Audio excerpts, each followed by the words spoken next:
কোথায় আছে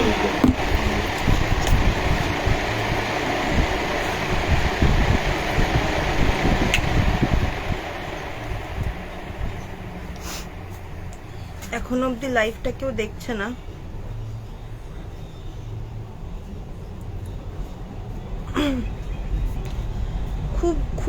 খুবই একটা গুরুত্বপূর্ণ বিষয় নিয়ে আসলাম, যেটা নিয়ে মুখ খুলতে না চাইলেও খুলতে আমি বাধ্য হচ্ছি। তো আপনারা প্রত্যেকেই চেনেন, বিশাল বড় ইউটিউবার নাম হচ্ছে, আমি খুব নাম নিয়েই আজকে বলবো যা বলার। ইউটিউবারের নাম হচ্ছে শাশ্বত ঘোষ। সেই ইউটিউবার একটা কাজ করেছে যেটা আমি প্রকাশ্যে কখনোই বলতে চাইনি, কিন্তু আজকে বলতে বাধ্য। একটা ভিডিও তার নতুন চ্যানেলে গিয়েছে। ভিডিওটা হচ্ছে এটা।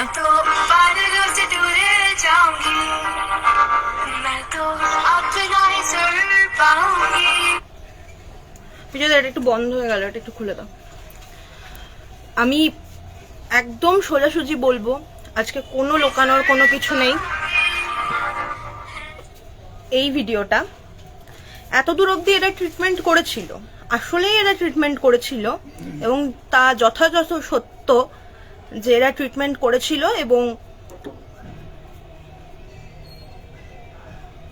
ভিডিওটা দেখে নিন, তারপর আমি বলছি ঘটনাটা।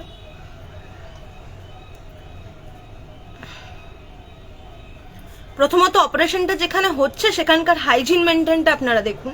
একটা গাছের তলায় এইভাবে অপারেশন হচ্ছে, তাও একটা এত বড় অপারেশন। এই ভিডিওটা থেকে যে ভিডিওটা ও ছেড়েছে, এই সেলাইটা যেটা আপনারা এক্ষুনি দেখলেন, এই সেলাইটা সম্পূর্ণ আমি নিজে দায়িত্ব করে গিয়ে ওকে নিয়ে নবদ্বীপ থেকে করিয়ে আনি। এবং যেটা হয়, ও এই ভিডিওটা পরে দিয়ে ও ফেম কামাচ্ছে। শুধু সেই নয়, যে মেয়েটি, একটি মেয়ে ওকে স্টেশনের এই বাচ্চাটির অবস্থা দেখে ওকে জানায় যে স্টেশনে বাচ্চাটার অবস্থা খুব খারাপ, ট্রিটমেন্ট করার কথা, উনি ট্রিটমেন্ট করেন। এবং তারপর যেটা হয়, সেই মেয়েটি এবং তার বন্ধু বান্ধবরা মিলে 1300 টাকা তাকে ফান্ড দেয়। এবার সেই ফান্ডের কথায় আমি আসছিলাম না এতদিন। কেন? কারণ আমার মনে হচ্ছিল ওই ফান্ড নিয়ে নাড়াচাড়া করাটা আমার কাজ নয়। যেটুকুনি আমার কাজ, যেটুকুনি আমি করতে পারি, সেটা অবশ্যই আমি লোকের কাছে সাহায্য চেয়েই করি, কিন্তু সেইটুকুনি আমার মনে হয় সৎভাবে আমি করি। এবং আমি এখনো বলছি, আমার মনে হয় না আমি সৎভাবেই করি।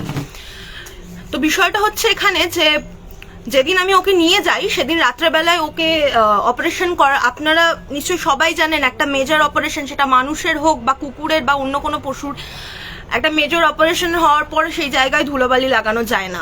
আমি যখন সেদিন রাতেবেলা, আমার ঠিক ডেটটা মনে নেই, সেদিন রাতে আমি একটা লাইভ করি।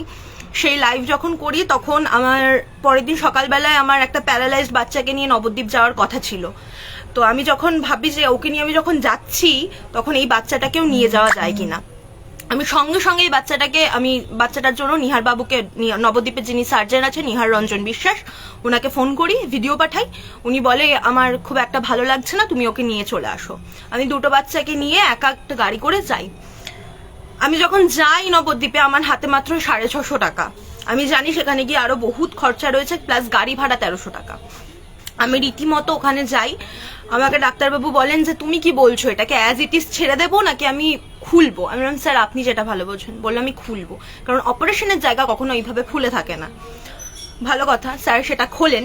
এবং সেই ছবিটা আমি অপারেশন থিয়েটারে গিয়ে স্যারকে অনেক অনুরোধ করে তুলি যে ওর ইন্টেস্টাইনটাকে যেই মাসলটা ঘিরে রাখে, সেই মাসলের এক টুকরো মাসল বেরিয়ে যায়। ঠিক আছে, আপনারা পারলে এটা শেয়ার করুন, কারণ এই সমস্ত ভুয়ো ইউটিউবারের, জাল ইউটিউবারের তথ্যটা অবশ্যই মানুষের সামনে আসা দরকার। উনি তখন, নিহারবাবু তখন ওই সেলাইটা খোলে, এবং খুলে দেখা যায় একটা মাসল যেটা বেরিয়ে গেছিল, সেটাকেই চামড়ার সাথে ধরে বৃদ্ধ হাসপাতাল থেকে সেলাই করে দেওয়া হয়। এর মাঝে বহু দ্বন্দ্ব গেছে, বহু অশান্তি, অনেক কিছু হয়েছে। আমার মনে হয়েছে সেই ক্ষেত্রে ওনাকে ব্যবসাদার বলা উচিত, শাশ্বত ঘোষকে ব্যবসাদার বলা উচিত, আমি সেটাই বলি। এবং বিভিন্ন কথা কাটাকাটি হয়। এবং যেই মেয়েটি ওই বাচ্চাটির জন্য প্রথম ওনাকে ফোন করে, সেই মেয়েটি যে 1300 টাকা দেয়, মেয়েটি ওনাকে জানায় যে আপনি 1300 টাকা থেকে কিছুটা টাকা ওনাকে দিন, যেহেতু আমাকে দিন, যেহেতু আমি ট্রিটমেন্টটা চালাচ্ছি। সেই টাকাও আজ পর্যন্ত আসেনি বা দেয়নি। আমি যখন নবদ্বীপ থেকে ফিরি আমার হাতে তখন সেম 400 টাকা রয়েছে। ওখানে গিয়ে নিহারবাবু আমার বহু জিনিস আমাকে কিনতে বলেননি, যেগুলো আগে একটা স্টেরিলাইজেশন অপারেশন ছিল তার কাছ থেকে অল্প অল্প করে উনি বাঁচিয়ে রাখেন, যে সমস্ত মেডিসিনস আছে অ্যানেস্থেশিয়া বলুন ইত্যাদি ইত্যাদি, তো বাঁচিয়ে রাখে এবং সেগুলো দিয়েই নিহারবাবু কাজটা করেন। এবং সেক্ষেত্রে আমার খুব কম খরচ হয়, কিন্তু গাড়ি ভাড়া 1300 টাকা। আমাদের এখানে এক দাদা আছে অনিকেত দা, আমি তার কাছে বলি অনিকেত দা আমাকে 800 টাকা এখনই দাও, কারণ আমি নইলে গাড়ি ভাড়া দিতে পারবো না। রীতিমতো অনিকেত দা আমাকে সঙ্গে সঙ্গে টাকা দেয়, আমি সঙ্গে সঙ্গে গাড়ি ভাড়া মেটাই। গাড়ি ভাড়া মেটানোর পরে যেটা হয়, তারপরে ওর বাহ্যিক অনেক ওষুধপত্র যা যা থাকে, সে আমাদের এখানে এক দাদার দোকান আছে, সেই দাদার দোকান থেকে আমি মোটামুটি বেশিরভাগ সময়, যেহেতু ফান্ডের খুব অভাব, আমরা ধারেই মোটামুটি সময় জিনিসপত্রগুলো আনি। তা বিষয়টা হচ্ছে, যেখানে শাশ্বত ঘোষ ট্রিটমেন্টটা ভুল করে, সেখানে শাশ্বত ঘোষ 15 দিন ওই বাচ্চাটিকে আমার বাড়িতে রেখে ট্রিটমেন্ট করা হয়। ওর পারিপার্শ্বিক যে সেলাই শোকানো অবধি যে সমস্ত ট্রিটমেন্ট আছে, প্লাস মাঝখানে সুমনদা বলে এক দাদা আছে, বাচ্চাটির মা যেই বাড়িতে থাকতো সেই বাড়িতে ওকে দিয়ে আসা হয়। যেহেতু সুমনদার অনেক শারীরিক সমস্যা আছে, সুমনদাকে ব্যাঙ্গালোর যেতে হবে, 2 দিন পরে সুমনদা আমাকে বলে যে বোন নিয়ে যা, আমার সারা ঘরে পটি করে দিচ্ছে, আমার পক্ষে সম্ভব হচ্ছে না। আমি দেখলাম এই বাচ্চাকে ছাড়া আমার পক্ষে সম্ভব নয়। আমি বহু জায়গায় ফোন করি, কেউই রাখতে চায় না, যেটা হয় আর কি, সেটা প্রতিটা ক্ষেত্রেই আমাদের ফেস করতে হয়। এমনকি এক জায়গায় ফোন করি, সে আমাকে বলে যে হ্যাঁ তুই রাখতে পারিস, কিন্তু প্রতিদিন তোকে 250 টাকা করে দিতে হবে। প্রতিদিন 250 টাকা দেওয়া সম্ভব না, যেখানে আমি গাড়ি ভাড়া মেটাতে পারি না, লোকের কাছ থেকে ধার নিয়ে মেটাই। আমার এক ভাই অমিত আমাকে ওষুধ পারপাস 300 টাকা ধার দেয়, বলে তুমি যেদিন পারবা ফেরত দেবা, না পারলেও অসুবিধা নেই। ঠিক আছে, এবার তারা খুব একটা বড় লোক নয় যে তারা এটা করে ফেলবে, কিন্তু বিষয় হচ্ছে ওই শাশ্বত ঘোষ এত বড় চিটিংবাজ যে কি করে, তার শুধুমাত্র তার ইউটিউবে ভিউজ কামানোর জন্য সে ওই ভিডিওটা নিয়ে এখন নিজের প্রোফাইলে ছেড়ে দেয়। আমি সেই প্রোফাইলের লিঙ্ক দেবো না, আপনাদের প্রয়োজন মনে পড়লে আপনারা দেখুন, কিন্তু সেই ভিডিওর পুঙ্খানুপুঙ্খ তথ্য, অপারেশন থিয়েটারে নিয়ে যাওয়া পর্যন্ত, সেখান থেকে ফেরা পর্যন্ত, প্লাস আমার বাড়িতে থেকে কিভাবে ওর যত্নআত্তি হয়েছে না হয়েছে, সেই সমস্ত পুঙ্খানুপুঙ্খ আমার কাছে বিষয় আছে। আমি অত বড় ইউটিউবারের সাথে লাগতে গিয়ে আমি কিছু পারবো না, তা আমি জানি, কারণ ওখানে মিলিয়ন লোক দেখবে, আমাকে 5 থেকে এখন ইতিমধ্যে আমাকে 11 জন লোক দেখছে। কিন্তু ওই যে শাশ্বত ঘোষের চিটিংবাজিটা আমি আর চেপে রাখতে পারছি না, ওটা আমাকে বলতেই হবে। এই যে ভিডিওটা আমি কিছুক্ষণ আগে আপনাদের দেখালাম, যারা দেখেননি লাইভটা শেষ করে অবশ্যই দেখুন। আমি লাইভটা বেশি বড় করব না, তাহলে মানুষের দেখতে অসুবিধা হবে।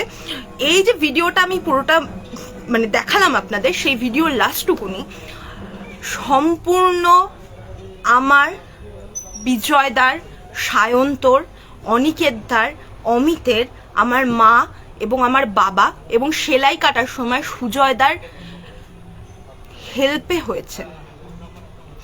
এছাড়া আর কারোর কোনো কৃতিত্ব এই কেসে নেই। প্লাস আমাকে বহুজন হেল্প করেছে, ফান্ডিং কালেক্ট করতে অনেক কিছু হেল্প করেছে, সেই দিয়ে আমি কিছুটা সুজয়দার টাকা মিটিয়েছি। এখনো অনেক কটা টাকা বাকি আছে, সেগুলো আস্তে আস্তে আশা করি সব মিটিয়ে দেব। কিন্তু এই শাশ্বত ঘোষের মতো মানুষদেরকে আমি সত্যি একটা জবাব দিতে চাই। এরা এত বড় ফ্রড কেস শুধু সেখানেই সীমিত নয়। আমি যদি এতদিন ধরে আমি মুখ খুলিনি, ফাইটারের কথা নিয়ে যদি বলি, বিশ্বাস করুন শাশ্বত ঘোষ ফাইটারের কাছে শুধু স্যালাইন আর ইনজেকশন দিতে যেত। হ্যাঁ, এটা অবশ্যই আমাকে স্বীকার করতে হয়, শাশ্বত ঘোষের জন্য ফাইটার একটা ভালো বাড়ি পেয়েছে। আমি অস্বীকার করার জন্য নই, আমি অস্বীকার করতে পারি না। কিন্তু ফাইটারের ফুল ট্রিটমেন্ট আমরা যারা ছিলাম, তারা হচ্ছে বিজয়দা, উজ্জ্বলদা, বাপিদা, যেই মামার বাড়িতে ফাইটার ছিল সেই মামা, প্লাস হচ্ছে রাহুল নাথ, যার বাড়িতে প্রথম ফাইটারের অপারেশনটা হয়। এই মানুষ কটাই ফাইটারের জন্য ছিল। মাঝে মাঝে কৃষ্ণা যেত, কৃষ্ণা গিয়েও ফাইটারের ড্রেসিং করাতো, খাবার দিয়ে আসতো যেদিন আমি আটকে যেতাম। প্লাস সায়ন্তন ভীষণভাবে ফাইটারের বেলায় হেল্প করেছে। সৌমেন চক্রবর্তী, ঠিক এই কটা মানুষই ছিল।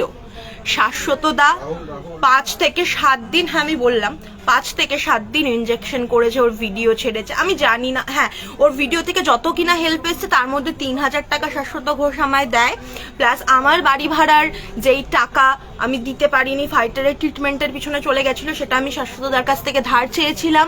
1500 টাকা আমাকে শাশ্বতদা দিয়েছিল, তার মধ্যে 1000 টাকা আমি রিটার্ন করে দিয়েছি। 500 টাকা শাশ্বতদা এখনো আমার কাছে পায়।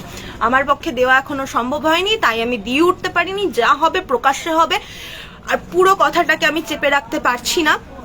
এতদিন ধরে বহুজন আমাকে ওই ভিডিওটার লিঙ্ক পাঠিয়েছে, বাট আমি দেখিনি, কারণ আমি ওই নামটা শুনেই দেখতে চাইনি। কিন্তু আজকে যখন পরিস্থিতি এখানে দাঁড়িয়েছে, যেই ট্রিটমেন্টটা ওনার করা নয়, সেই ট্রিটমেন্ট নিয়ে ফান্ড কামানোর ওনার কোনো অধিকার নেই। উনি সেখানে ফ্রড করছেন, আর এই ফ্রডটা আপনারা প্রত্যেকে বুঝতে পারছেন, আর প্রত্যেকে বুঝতে পেরেও চুপ করে থাকছেন। উনি এমনও তথ্য আমার কাছে রয়েছে, যেই তথ্যের আমার প্রমাণ নেই বলে আমি শুধু আজকে কিছু বলতে পারছি না। কিন্তু আপনাদের আবারও বলছি, শাশ্বত ঘোষ একজন ফ্রড। উনি ওনার নিজের না করা ট্রিটমেন্ট নিয়েও ফেসবুকে, ইউটিউবে এসে, সরি ফেসবুকটা আমি জানি না ফেসবুকে কি করেছে না করেছে, ইউটিউবে এসে উনি ফেম কামাচ্ছেন। আর রীতিমতো সেই ফেমটা কি নিয়ে, যেহেতু ও একটা পথকুকুর, ওকে নিয়ে সবাই সবকিছু করতে পারে, ওর কোনো, আমাদের কাছে ওর কিছু করার জন্য লিগ্যাল লাইসেন্স লাগে না। কিন্তু শাশ্বত ঘোষ যেটা করেছে সেটা রীতিমতো ফ্রড। কারণ প্রতিটা মানুষ আমার ফেসবুকে যারা আছেন তারা হয়তো দেখেছেন যে ওই অপারেশনটা শুরু থেকে শেষের জার্নিটা। তারপরেও শাশ্বত ঘোষ যেটা করেছে, ওর ভিডিওটা নিয়ে নিজের প্রোফাইলে ছেড়ে নিজের আর্ন করার চেষ্টা বা আর্ন করার রাস্তা আরো সুফল ও সুদৃঢ় করেছে, যেটা ভীষণ আঘাত দিচ্ছে ভিতরে। কারণ আমার সমস্যা নেই যদি শাশ্বত ঘোষ না বলতো যে ওটা ওর করা ট্রিটমেন্ট, আমার সমস্যা থাকতো না। ও বলতো বাচ্চাটা সুস্থ আছে। কিন্তু সমস্যাটা এখানে যে উনি নিহার রঞ্জনকে একবারও ক্রেডিট দিল না, নিহার রঞ্জন বাবুকে একবারও ক্রেডিট দিলেন না, এবং ওনাকে জানালেনও না যে থ্যাংক ইউ স্যার, আপনার জন্য অপারেশনটা সাকসেসফুল হয়েছে। আমার ক্রেডিটের ভাই দরকার নেই, সত্যি বলছি। আমাকে লোকে ভগবান ভগবান করে মাথা নিয়ে নাচুক, আমার দরকার নেই। তবে শাশ্বত ঘোষ একজন ফ্রড, এটা আপনারা বুঝতে শিখুন, কারণ আপনাদের বোঝাটা দরকার আছে। আর যেই খাতে আপনারা দান করছেন সেই খাত কতটা কাজে লাগছে সেটাও আপনাদের খতিয়ে দেখার দরকার আছে। ওনার সুস্থতা কামনা করি, উনি অনেক অসুস্থ ছিলেন, ওনার অবশ্যই আমি সুস্থতা কামনা করি অনেক সহানুভূতি নিয়ে।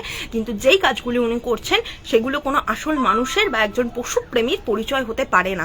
এই পরিচয়টা আপনারা ওর জন্য ভুয়ো ইউজ করেন। এই পরিচয়টা ওনার পরিচয় হতে পারে না। উনি এরকম একজন ভুয়ো তথ্য দিয়ে মানুষকে উদ্ভ্রান্ত করছে, আর আপনারা সেটা বসে বসে গিলছেন, উচিত নয়। ধন্যবাদ। লাইফটা পারলে শেয়ার করবেন, কারণ এরকম ফ্রড মানুষদের সত্যি এরকম ফ্রড মানুষের কাছে অনেক অনেক ভালো ভালো মানুষ দাবা করে যাচ্ছে। কেন? কারণ তাদের শুধু একটা ফেম আছে। ঠিক আছে, আমি এর থেকে বেশি কিছু বলতে চাই না। লাইফটা একটু প্রিভিয়াসলি দেখুন, আর আমি লাইফটা শেষ করছি। তবে হ্যাঁ, শাশ্বত ঘোষ যেটা করেছে সেটা একদমই ভুল করেছে। কারণ যেই ভিডিওটা উনি ছেড়েছে, আরো একবার বলছি, যেই ভিডিওটা উনি ছেড়েছে, এই কেলটুর বেলায় হোক বা ফাইটারের বেলায় হোক, সেগুলো নিজের ফেম কামানোর জন্য করেছে, আর কিচ্ছু নয়। মানুষ চিনু। আমি আর কিছু বলতে চাই না।